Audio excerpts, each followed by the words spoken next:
have an ear, because the overcomers are those people that have an ear, not to hear what God is saying in their lives, but to hear what God is saying to the churches. They know the direction that the body of Christ is supposed to go.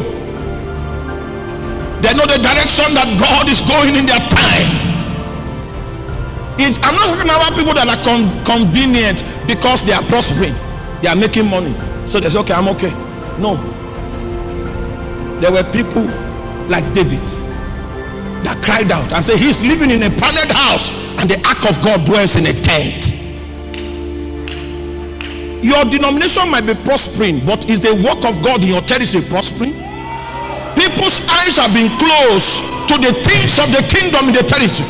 The states where we hold the biggest camp meetings, the governors there are sons of the bondwoman.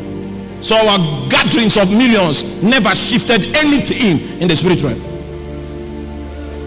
Don't tell me what we have is the church. Don't tell me. Don't tell me. Because what we have is powerless territorially. Jesus in the days of his flesh did not have a pulpit. What we call his ministry were things that were done under normal life circumstances.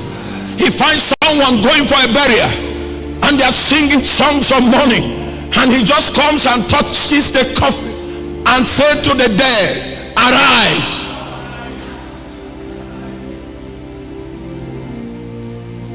He comes to where Jairus' daughter is dead, and so dead, and the mourners are outside. He said, put everyone out, they can mourn outside. Talita kumi,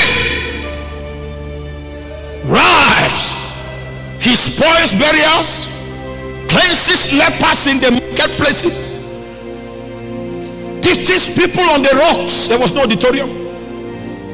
And he brought about an urban renewal. Just one teacher that had signs and wonders. They marvel that is doctrine, for his words were with power. Oh! They were amazed and wondered how that he gives commands to demons and they obey him.